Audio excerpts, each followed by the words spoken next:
의사 당장 나오라고 해. 지금 1분이 아파 죽겠는데 이걸 참고 기다리라고? 지금 본인만 아픈 게 아닙니다. 환자분보다 더 심각한 사람들 많습니다. 눈이 있으면 좀 보세요. 오늘따라 유난히 컨디션이 좋지 않아서 출근하기 전에 병원에 들렀습니다. 이른 시간이라 금방 끝날 줄 알았지만 전날이 주말이어서인지 평소보다 환자들이 많았고 대기 시간도 1시간 이상 걸리더군요. 기다리면서 할 수 있는 건 다 해보자며 혈압도 재보고 물도 마시며 시간을 보냈습니다. 하지만 병원이라는 공간이 그렇듯 몸 상태가 안 좋은 사람들 사이에서 긴 시간 대기하다 보니 점점 지쳐갔습니다. 그러던 중 저는 충격적인 장면을 목격했습니다. 한 환자가 종이를 들고 간호사에게 다가가 이거 다 썼는데 어디에 내면 되나요? 라고 물었는데 간호사의 반응은 얼음처럼 차가웠습니다. 여기 뒤쪽도 다 써주시라고요. 일어나지 말고 앉아서 끝까지 쓰고 오세요. 간호사의 말투에는 짜증이 가득 배어 있었습니다. 마치 억눌린 감정들이 쌓여 화풀이로 터져 나온 것처럼 보였죠.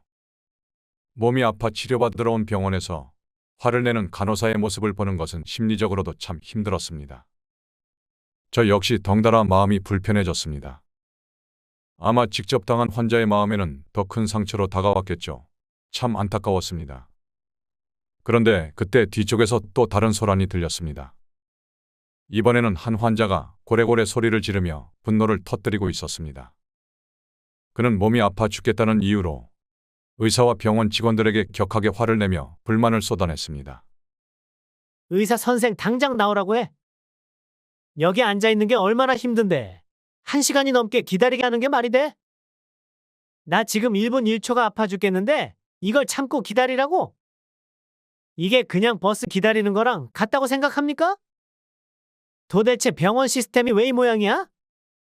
지금 본인만 아픈 게 아닙니다. 환자분보다 더 심각한 사람들 많습니다.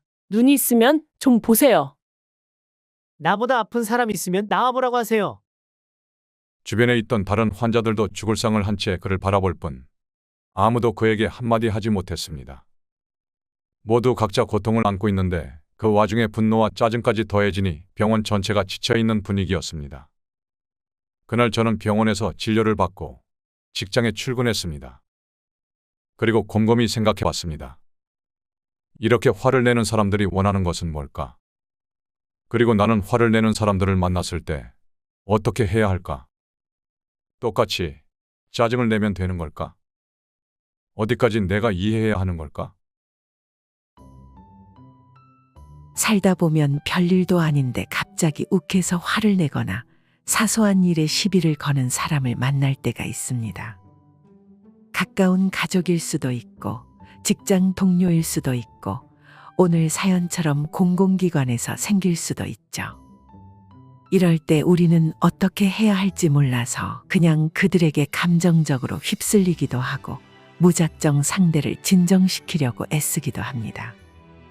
하지만 이렇게 해서는 그 상황이 제대로 해결되지 않는 경우가 많습니다.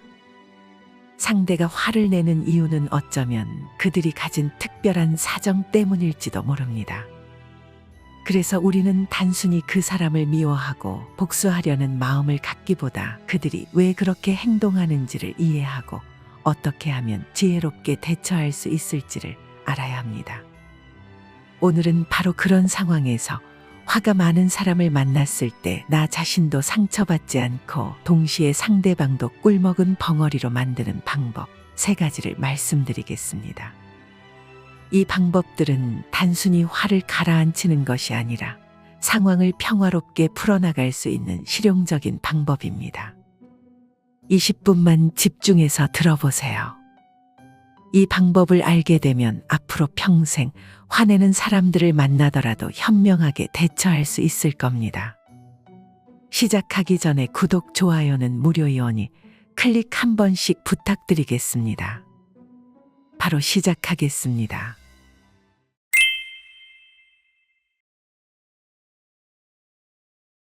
적을 알면 백전백승이라는 말이 있습니다. 적을 알면 100번 싸워도 위태롭지 않다는 의미인데요. 본격적으로 화내는 사람을 상대하는 방법을 얘기하기 전에 그들의 특징에 대해 먼저 자세히 알아보겠습니다. 첫 번째는 자신의 잘못을 감추기 위해 상대방의 잘못을 일부러 크게 부풀리기는 경우입니다. 이들은 자신이 실수한 일을 들키거나 비난받는 게 두려워서 화를 내며 비난의 초점을 상대방에게 돌리려고 합니다. 이들이 자주 사용하는 단골 멘트 중 하나가 바로 문제는 내가 아니라 너야입니다. 이들은 자신의 잘못을 덮기 위해 상대방이 문제 있는 사람처럼 보이게 만들어 가스라이팅을 시도합니다. 책임을 자연스럽게 떠넘기며 화를 통해 상황을 덮고 자신의 잘못을 피하려고 하는 것이죠. 결국 이런 사람들은 심리적으로 매우 취약한 경우가 많습니다. 그들은 스스로를 보호하기 위해 화라는 도구를 선택하여 자신의 자존심을 지키려고 하는 것입니다. 화를 통해 자신이 강한 사람으로 보이려 하며 비난으로부터 지키려는 방어적인 전략을 사용하는 것입니다. 두 번째, 자기 의견이 항상 옳다고 믿으며 다른 사람을 통제하려고 하는 사람들입니다.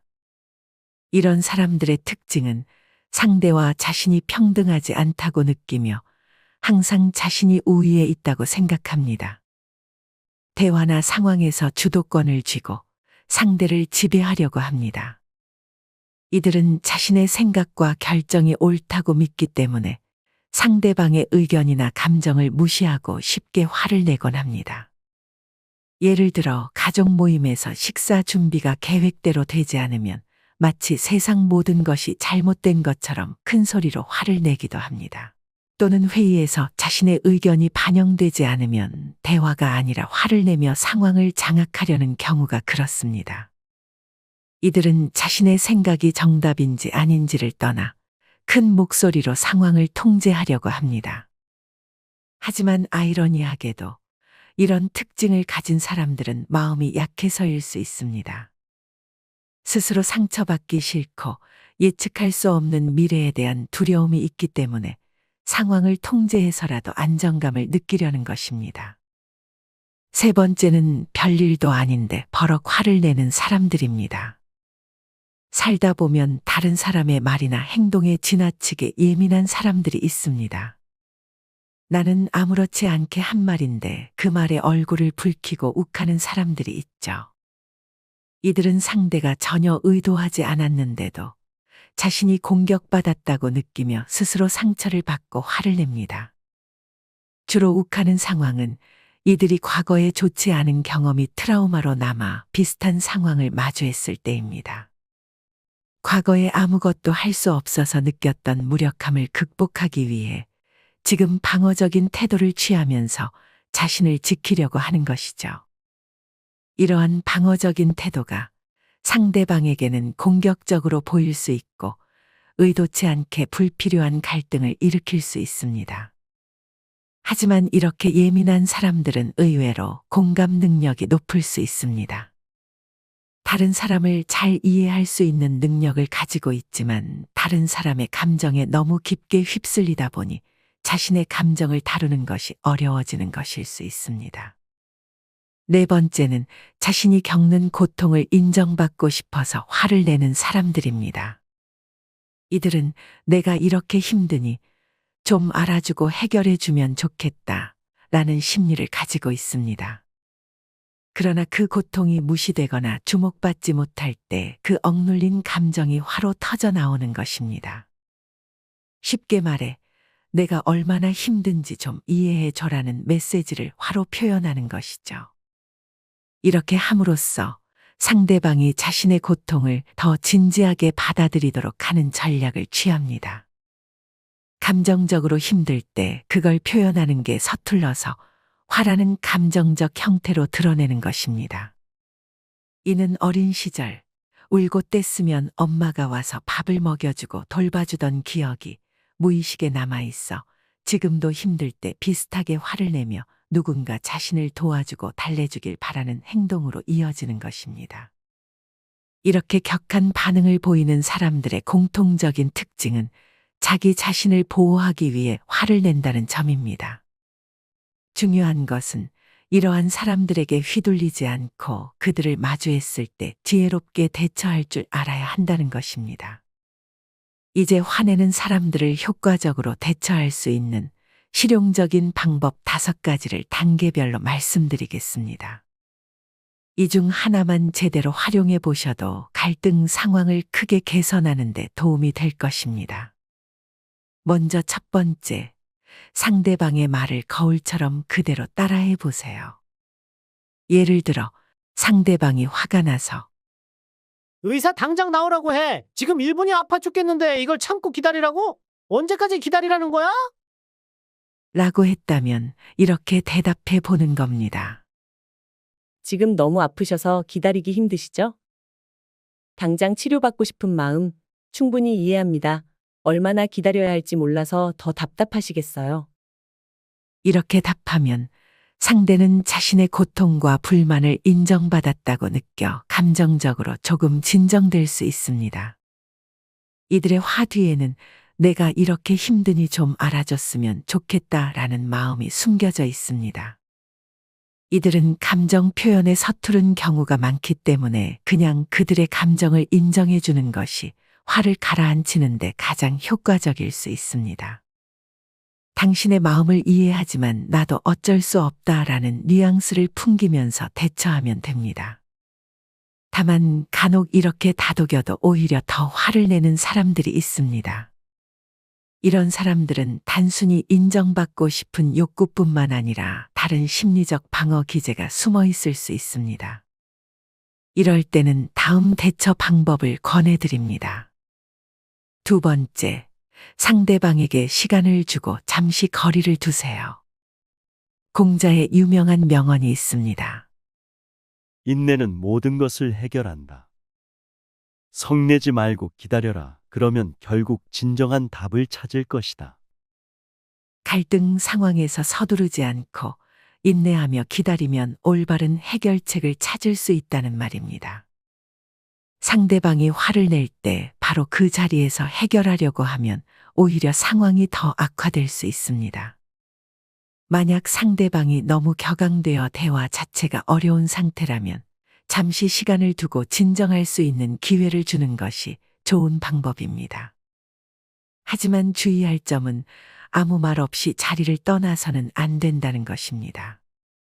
자신이 무시당했다고 느끼며 감정이 더 상할 수 있기 때문입니다.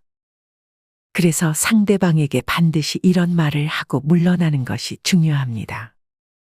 우리 생각할 시간을 갖고 나중에 차분히 다시 얘기하자. 이렇게 말하면 상대방은 자신이 무시당하지 않았다고 느끼며 감정을 가라앉힐 시간을 가질 수 있습니다. 이는 큰 충돌을 막고 감정이 잦아든 후 이성적으로 대화할 수 있는 기회를 만들어 줍니다. 때로는 화를 내며 맞서기보다는 기다리는 것이 갈등을 해결하는 가장 좋은 방법이 될 수 있습니다. 충분히 차분해진 뒤 다시 대화를 시도해 보세요. 세 번째, 상대의 감정을 인정해주고 해결책을 제시하세요. 시간이 흐르고 상대방이 진정되었다면 대화를 이어나갈 준비가 된 것입니다. 이때 상대방의 고통과 불만을 인정하면서 해결 방법을 말하는 것이 중요합니다. 여기서 핵심은 단순히 상대방을 비판하거나 상대방의 고통을 무시하지 않고 함께 문제를 해결해 보자는 뉘앙스로 해결책을 이야기하는 것입니다. 이렇게 하면 대화의 초점이 자존심을 짓밟고 누가 상대를 이길 수 있는가에서 우리가 한편이 되어 이 문제를 어떻게 해결할 수 있을까로 바뀌게 됩니다. 갈등이 일어났을 때 상대방이 왜 그랬을까 하고 한번 생각해보고 지혜롭게 대처할 필요가 있습니다. 그 누구도 싸우며 감정적으로 소모되길 원하는 사람은 없을 테니까요. 하지만 시간을 갖고 다시 대화를 했음에도 해결되지 않거나 상대방의 화가 계속될 때도 있습니다. 이럴 때는 네 번째로 화를 내는 이유에 대해 직접적으로 물어보는 것도 좋은 방법입니다. 정확히 무엇 때문에 이렇게 화가 나신 걸까요? 제가 도울 수 있는 부분이 있을까요? 라고 솔직하게 물어보세요. 이렇게 화가 난 이유를 구체적으로 질문하면 상대는 자신의 감정에 대해 다시 한번 돌아보게 됩니다. 단순히 화를 내는 것에서 벗어나 스스로 이성적으로 문제를 바라볼 기회를 가질 수 있습니다. 마지막으로 상대방이 계속해서 화를 내며 상황이 점점 나빠질 때는 단호하게 선을 긋는 것이 필요합니다. 상대방이 감정적으로 지나치게 나가서 대화가 어려워지면 이렇게 말해보세요. 저도 대화는 하고 싶어요. 하지만 서로 존중하면서 얘기해야죠. 계속 큰 소리로 화를 내면 저는 더 이상 얘기하기가 힘들어요. 이렇게 말하면 상대방도 무조건 화를 내는 것이 답이 아니라는 것을 깨닫게 됩니다. 어디까지 허용할 수 있는지 분명히 말해주는 것은 상대방이 선을 넘지 않도록 하는데 매우 중요합니다. 의외로 상대방은 그 선이 어디까지인지를 잘 모를 수 있습니다. 그래서 분명한 경계를 설정하면 상대방도 감정적으로 한 발 물러서며 자신의 감정을 다시 생각해 보게 됩니다. 철학자 에픽테토스는 이렇게 말했습니다. 우리에게 일어나는 일은 우리가 통제할 수 없지만 그 일에 대한 반응은 우리가 통제할 수 있다. 이 말의 의미는 외부에서 어떤 일이 일어날지는 우리가 결정할 수 없지만 그 일에 대해 어떻게 대응할지는 전적으로 우리의 선택이라는 것입니다. 번개가 칠지 갑작스럽게 비가 내릴지 우리는 알 수 없습니다.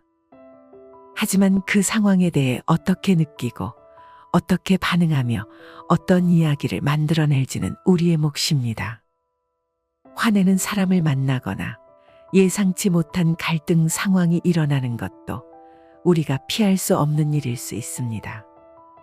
그들의 행동이나 감정을 직접 통제하는 것은 어렵지만 그 상황에서 어떻게 행동하고 반응할지는 우리의 선택입니다. 화를 내는 사람을 마주했을 때 당황하고 감정적으로 휩쓸리지 마세요. 차분하게 대응하고 상대방의 감정을 이해하려고 노력하는 것이 필요합니다. 이러한 대응이야말로 지혜롭게 문제를 해결하는 데 있어 중요한 열쇠가 됩니다. 즉, 상황이 어떻든 우리의 마음가짐과 반응을 스스로 다스리는 것이 정답이라는 말입니다. 갈등과 문제는 언제든 찾아올 수 있지만 그 문제를 해결하는 방식은 우리의 지혜와 태도에 따라 크게 달라질 수 있습니다. 여러분도 비슷한 경험을 겪으셨거나 공감 가는 부분이 있다면 댓글로 사연을 공유해 주세요. 많은 분들에게 큰 도움이 될 것입니다. 영상이 도움이 되셨다면 좋아요와 구독 부탁드립니다. 또 다른 지혜로운 이야기로 다시 찾아뵙겠습니다. 남은 하루도 좋은 시간 되시길 바랍니다. 들어주셔서 감사합니다.